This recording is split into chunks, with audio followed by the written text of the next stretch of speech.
Now, I was going to let her slide. I promise you I was going to let her slide, but this is too crazy. Just my finances.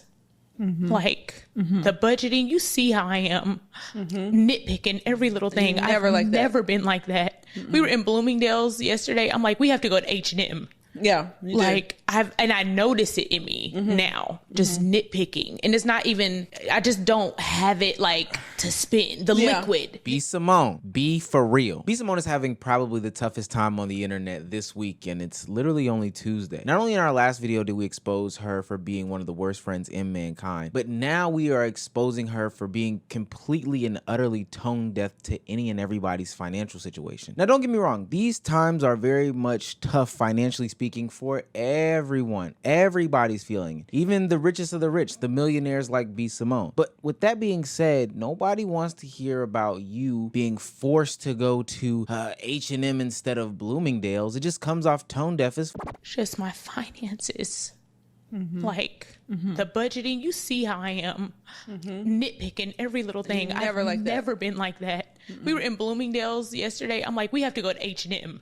Yeah. Like I notice it in me now, just nitpicking. And it's not even, I just don't have it like to spend the liquid. Right. I'm used to having liquid. And because I've invested in this app and this platform, I don't have the liquid. I got the money. Not yet. But not yet. It's coming. I have it in assets. I have it in jewelry. I have it in, but it's like the liquid. I'm used to seeing a certain amount in my account. my God, you can't go to Bloomingdale's. Now, mind you, she's still on people in the same regards. Like, there's a lack of humility in all of this. Now, I still got the jewelry, and I still got the clothes, and I still got the house, and I still got all these things that, you normal brokies who will be consuming my apps or reading my books or whatever don't have. But I just don't have the liquid, so much so that I have to go to, one of these lesser known department stores. So if you don't have the liquid, it sounds like you don't have the money. And B. Simone is what I would consider one of these modern day creators, influencers who falls for the same tropes. I think she is from Atlanta. She fits the Atlanta mentality pretty well.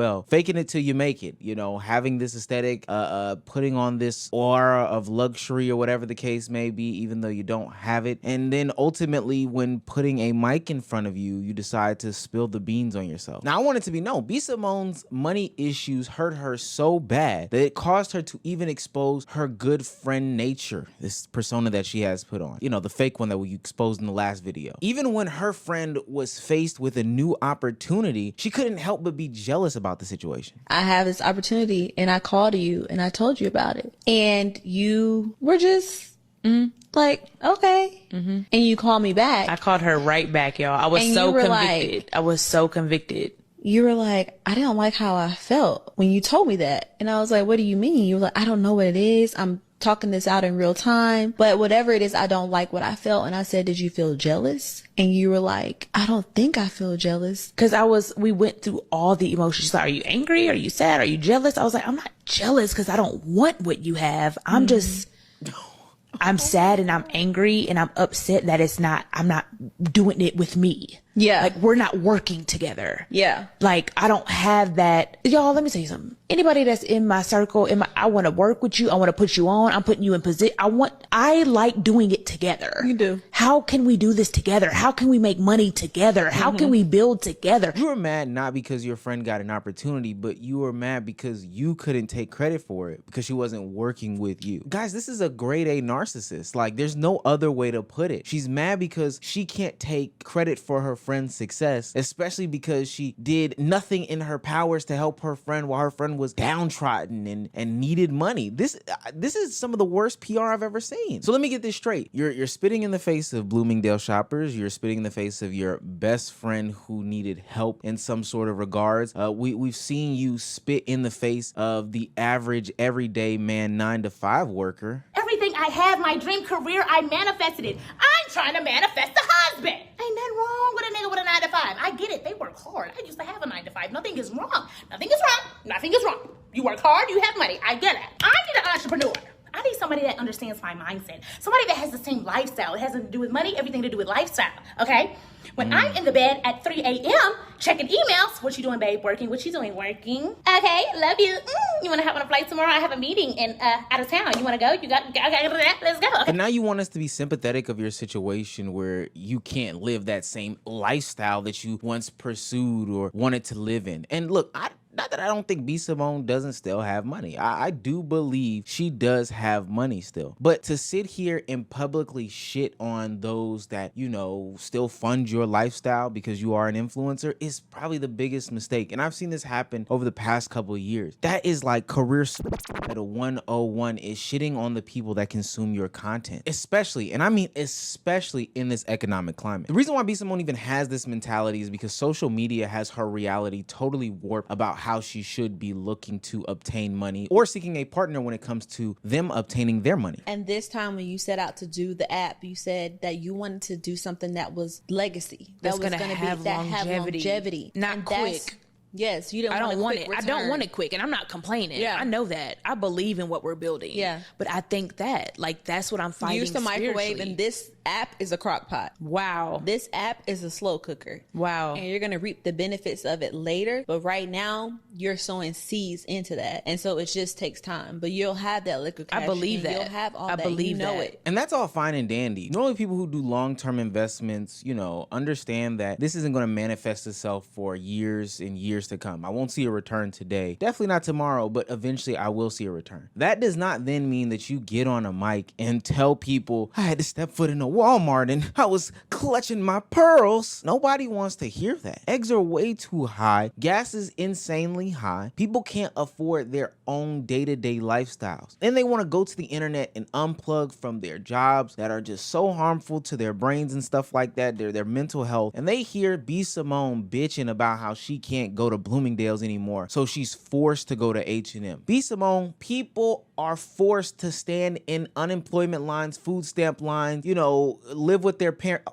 Damn, your friend. People are forced to be in situations like your friend. And it's also crazy that you're saying this across from your friend who is just begging for your help. You have no inkling of a brain. So you didn't help me when I was down. You didn't want to help me when I was down. That's fine. Okay, cool. But when it was finally time for me to be on my feet again, now you're going through something jealousy-wise? No. Y'all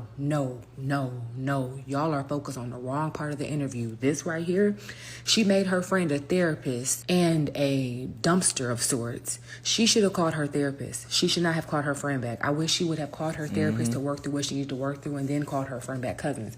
This needs to be the focus of the conversation because how you disrupted by me finally winning. B. Simone crying about her finances is seriously sending me. She was like, we were in Bloomingdale's. And I said, we have to go to H&M. Like, Kim, seriously? People are dying. And H&M is not really that cheap, you know? Like, people are shopping at City Trends, Rainbow, Goodwill. And she up there crying about having to shop at H&M. I really need to know, did she say that after her friend came out and told her how broke she was and how she had to be on food stamps? I really feel like that came afterwards. It's like she keep trying to one-up this girl for some reason. Like, I really feel like she's jealous of this girl. B. Simone the type of bitch that'll let you just walk around the club, period blood, licking through your shit, and won't tell you shit until the end of the night. Not even the end of the night, until you notice that shit.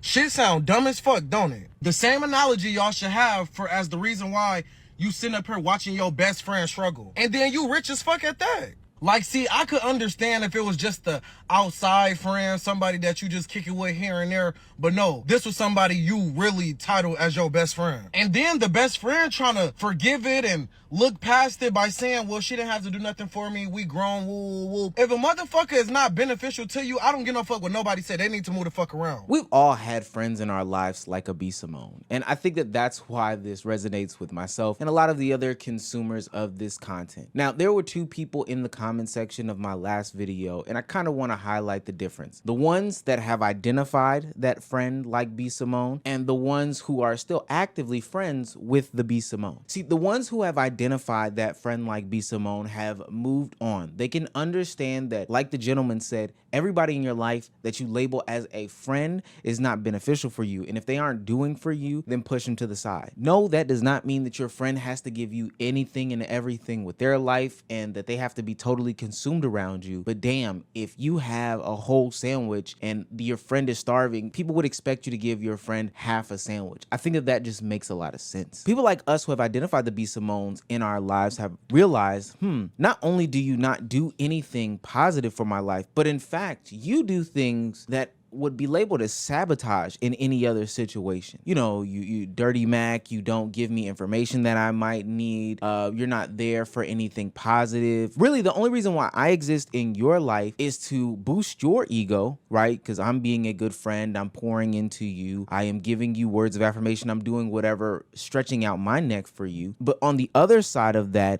I'm also used as a vent dumpster. You know, somebody who you can just straight up vent to all the time, bash so-and-so all the time, and really just not take accountability and listen to my words. Now, the other person on the flip side of that is the people in the comment section who were defending B. Simone, who I would call people who actively have a B. Simone friend in their life and don't realize it yet. Those are the people that are still making the excuses, still saying that, you know, Jesus or some other divine intervention is going to come up in their life and make them come up out of that situation. Like the friend sitting across from B. Simone consuming all this content. Girl, you were broke, you were downtrodden, you were poor, you were all these things wrapped into one. And when you call B. Simone about a job opportunity, she immediately hopped into her jealousy bag and then let you figure out why she was jealous.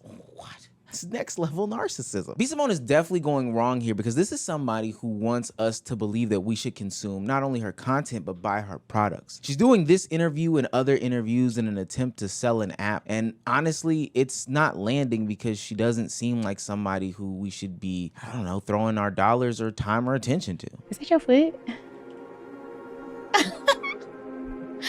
I love you. I love you too. Welcome back to another episode of Let's Try This. You don't need no introduction. Let's go. When's the last time you've been in love? When I met you, I'm like, I don't know how to take this girl. You thought I was playing. You what? Do you think I am too alpha, too boss to have the alpha man? Like, could a guy like you really, really date a woman like me? Jonathan, I've never heard you say that. You ain't never had? I have. You're so scared of marriage. No, I'm not. You is. No, I'm not. Why do you think that? I mean... Last question, and then we gone. This is just fun, and you don't want a relationship, and I don't want that either. We're on the same page with that. So don't, like, you know, get weird. But,